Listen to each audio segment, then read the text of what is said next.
60-an dan 70-an. Dua periode ini sangat berpengaruh dalam perkembangan sastra di Indonesia. Jadi kita akan melihat bagaimana latar belakang politik dan budaya saat itu, bagaimana mempengaruhi karya sastra yang dihasilkan. Masuk ke sastra angkatan 60-an. Jadi pada era 60-an sastra Indonesia tidak bisa lepas dari konflik ideologi yang terjadi di masyarakat. Ada dua kelompok besar dalam dunia sastra. Yang pertama itu ada Lekra atau biasa disebut Lembaga Kebudayaan Rakyat. Jadi Lekra ini menyusung realisme sosial mendukung perjuangan politik dan revolusi. Mereka percaya bahwa sastra harus berpihak kepada rakyat kecil dan menjadi alat perjuangan politik. Kemudian yang kedua ada Manikebo atau Manifest Kebudayaan, yaitu mengutamakan kebebasan berkarya dan nilai humanisme universal. Jadi mereka menolak intervensi politik dalam dunia sastra dan menekankan pentingnya estetika dalam karya sastra. Jadi konflik antara kedua kelompok ini terus berlanjut bahkan setelah Lekra dibubarkan pada masa Orde Baru.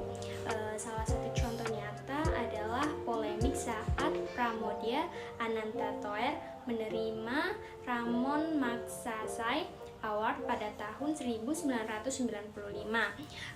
Penganugerahan ini ditolak oleh 26 sastrawan dan budayawan yang dipimpin oleh Taufik Ismail karena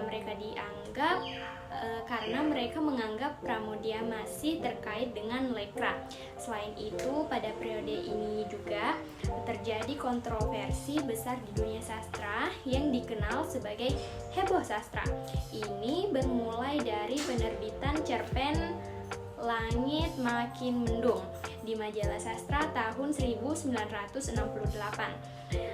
Cerpen ini menganggap menghina agama Islam sehingga menimbulkan protes besar. Akibatnya H.B. Jaksin sebagai redaktur majalah tersebut dipenjara selama 1 tahun dengan masa percobaan 2 tahun. Selanjutnya yaitu sastra angkatan 70-an. Jadi memasuki tahun 70-an sastra Indonesia mengalami perubahan besar.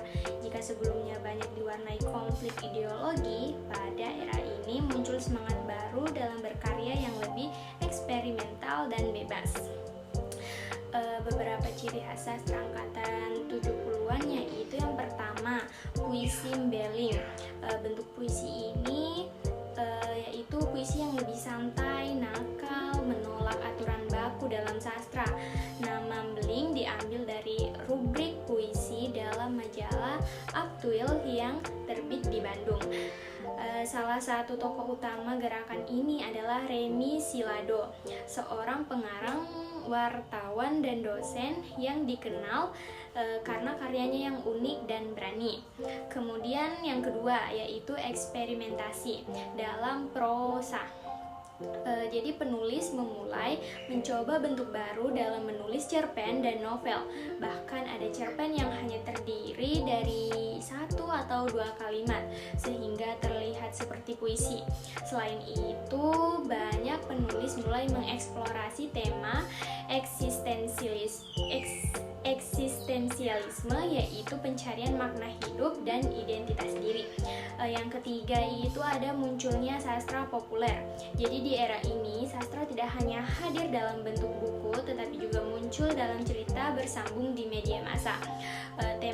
Temanya lebih ringan seperti kisah cinta, kehidupan kota, dan persoalan sosial sehari-hari sehingga lebih mudah diterima oleh masyarakat luas.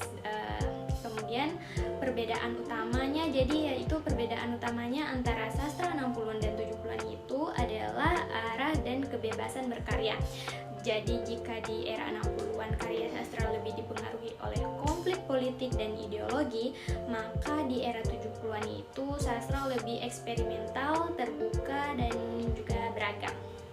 Nah, sebagai kesimpulan pada pembahasan kali ini yaitu sastra Indonesia pada angkatan 60-an dan 70-an itu memiliki karakteristik yang berbeda. Jadi angkatan 60-an diwarnai oleh pertarungan pertarungan ideologi antara humanisme universal dan realisme sosial, serta konflik antara kelompok Lekra dan Manikebu. Sedangkan angkatan 70-an itu lebih berfokus pada kebebasan berekspresi, eksperimentasi, dan bentuk sastra, dan juga berkembangnya sastra populer yang lebih ringan dan mudah dipahami. Meski berbeda, kedua periode ini tuh memiliki kontribusi besar dalam sejarah sastra Indonesia yang tetap menjadi inspirasi bagi para penulis sekarang.